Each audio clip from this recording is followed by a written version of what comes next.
docteur Famara Sané ñu ngi lay nuyu di la dalal. maa ngi leen nuyu. yow ngay docteur en sciences politiques chargé des cours en relations internationales tey ñu waxtaanee sommet bi nga xam ne day ubbi ci àjjuma ji ca Accra ñu fas yéene waxtaanee Mali lan nga foog ne mooy ruuse wala lan lañ mën a xaar ci bileb sommet. oui sommet bi xam nga à un moment donné suñ sous-région bi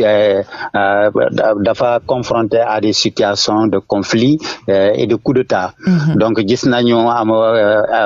qui amul jàmm au Mali également Guinée-Bissau a failli basculer dans la même situation Guinée-Conakry loolu yëpp leneen mu ñëw na encore loo xam ne moom day aggraver situation bi mooy la guerre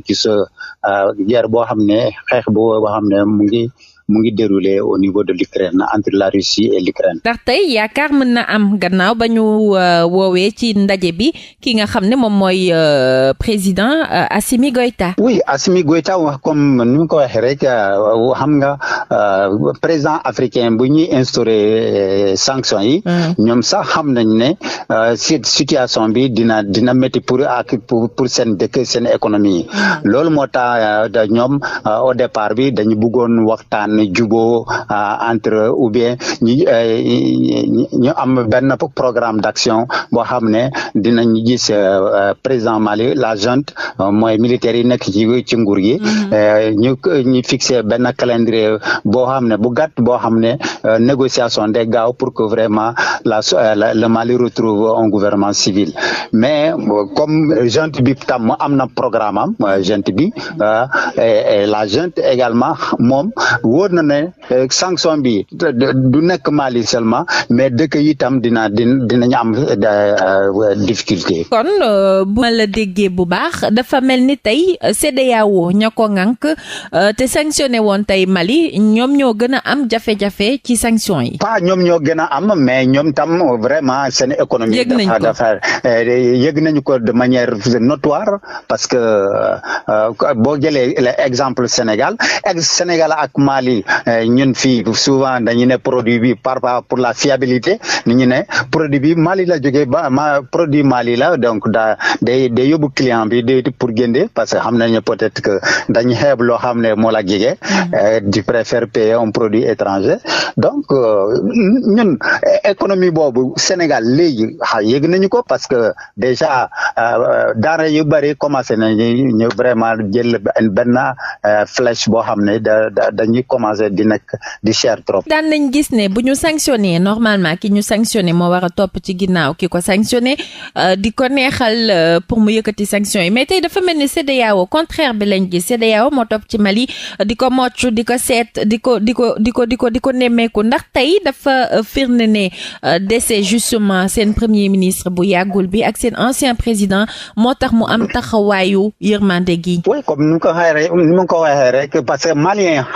ñoom xam nañu ne sanction bi ñoom dinañu sonn ñoom ñoo gën a sonn mais xam nañu ne sanction bi tam du yem ci Mali dëkk yooyu itam dinañ am difficulté loolu moo tax ils ont essayé même def nañu lépp pour ñu attirer attention chef d'État yi mais comme la communauté politique daje nañu donc ñoom ils ont essayé d'appliquer maintenant tey gis nañu ne dëkk yëpp dañuy sonn Mali moo gën a sonn mais ñun tam sonn nañu te à la longue bu affaire bi continuer surtout ñu ngi dem ci koor gi Sénégal tam dina sonn sinon moo gën a sonn Mali. waxtaane la xew ca Russie ñu gis ne mat na weer ba Russie duggee ca Ukraine jàmmaarloo yaa ngi am ci yenn diwaan yi tey au plan géopolitique nan lañ ci mën a jàpp nan nga ko mën a jàngatee. au plan géopolitique au plan international amul benn impact avec pays africains yi mais au niveau européen parce que xam ngeen ne am nañu benn intégration communauté européenne boo xam ne moom moom souci am tam mooy di yaatal seen frontière bi boo di intégré te ñun gis nañu Russie moo nekk ci digg bi quoi état tampon la boo xam ne moo séparé la Russie du moins l'Ukraine moo séparé la Russie et les pays occidentaux léegi nag OTAN boo xam ne moom alliance militaire la boo xam ne ay kuréel boo xam ne militaires yi dëkk yooyu ñoo regroupé ku am problème rek ñëpp daal ci sa kaw donc OTAN peut-être que amoon na OTAN amoon na réponse Varsovie comme Varsovie existé wul léegi nag communauté des états indépendants boo xam ne amul doole noonu et que au-delà de ça Russie bi dafa war a nekk un état tampon loolu la ñuy waxtaan ci sommet de Minsk mais malheureusement sommet boobu Russie erreur bi ñuy def ak occidentaux yi les pays occidentaux amuloon benn kayit boo xam ne boobu la ñuy signé mais c'est une promesse verbale boo xam ne jusqu'à présent te promesse boobu moo tenir mais maintenant gis nañu population Ukraine dafa bëgg a am une certaine autonomie une certaine liberté donc ñoom seen souci bi mooy ni nañu intégrer communauté européenne te Russie dafa ragal loolu bu intégrer communauté européenne tubaab yi dañu du moins occidentaux dañuy jege fa sa frontière am te loolu menace la au plan militaire au plan géopolitique. tey ndax waruñoo xaar benn reconfiguration géopolitique ci mbir mi. non reconfiguration obligatoire il faut loolu am dina am reconfiguration parce que gis nañu ordre mondial bi moo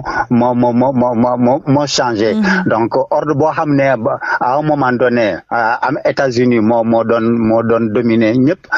ak les puissances occidentales te gis nañu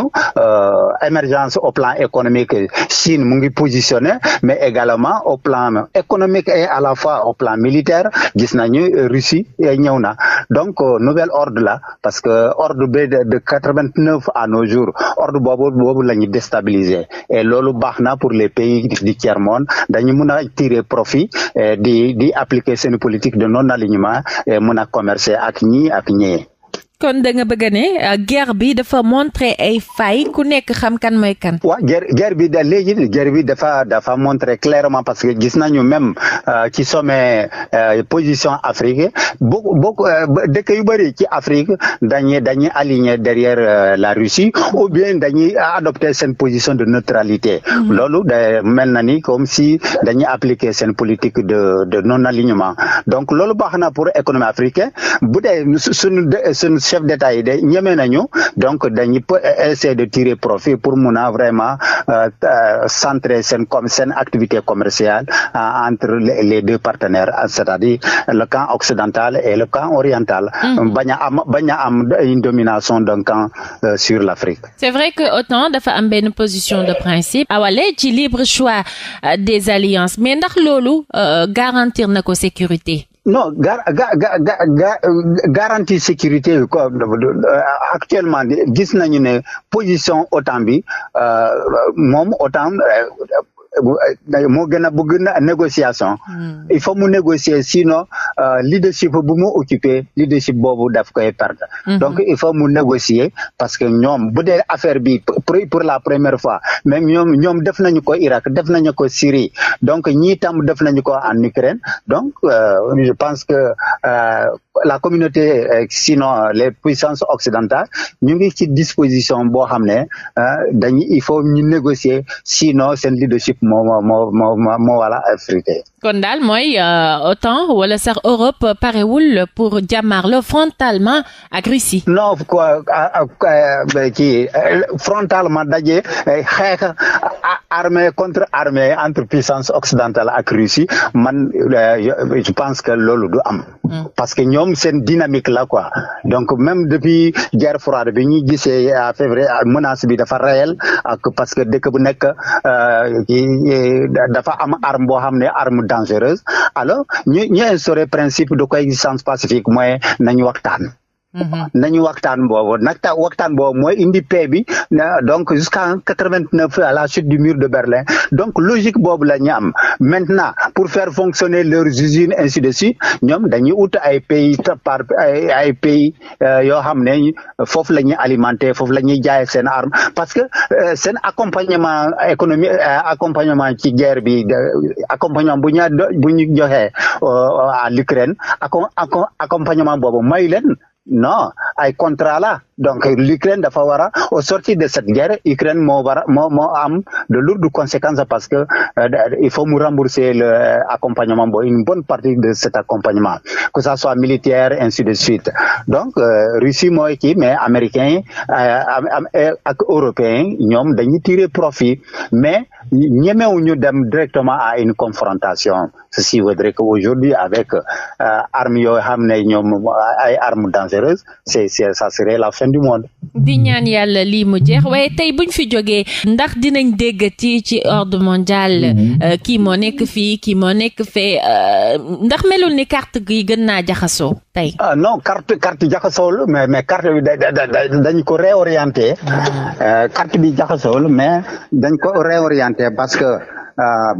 bien comme ni ma ko waxee rek puissance occidentale ñoo doon dominer léegi nag nouvel ordre la. parce que ordre bu nekkoon foofu depuis 89 ba léegi mooy ordre boo xam ne c'est marqué par la domination des États-Unis et du camp occidental léegi nag gis nañu ne avec l'émergence de la Chine mais également de la Russie particulièrement seen puissance boobu seen émergence boobu c'est manifesté à travers la guerre donc gis nañu que camp bi c'est dominé par il y a au niveau de l'ordre mondial est marqué aussi par l'émergence de la Russie de la Chine mais également des États-Unis nouvel ordre la quoi boo xam ne du benn camp moo dominé mais am na plusieurs pôles pôles yooyu ñoo mën a apporter équilibre au plan international pour que le monde puisse vraiment vivre en paix. Docteur Famara Sané, docteur en sciences politiques, chargé des cours en relations internationales ñu lay jaajëfal bu baax a baax. Merci beaucoup, merci madame.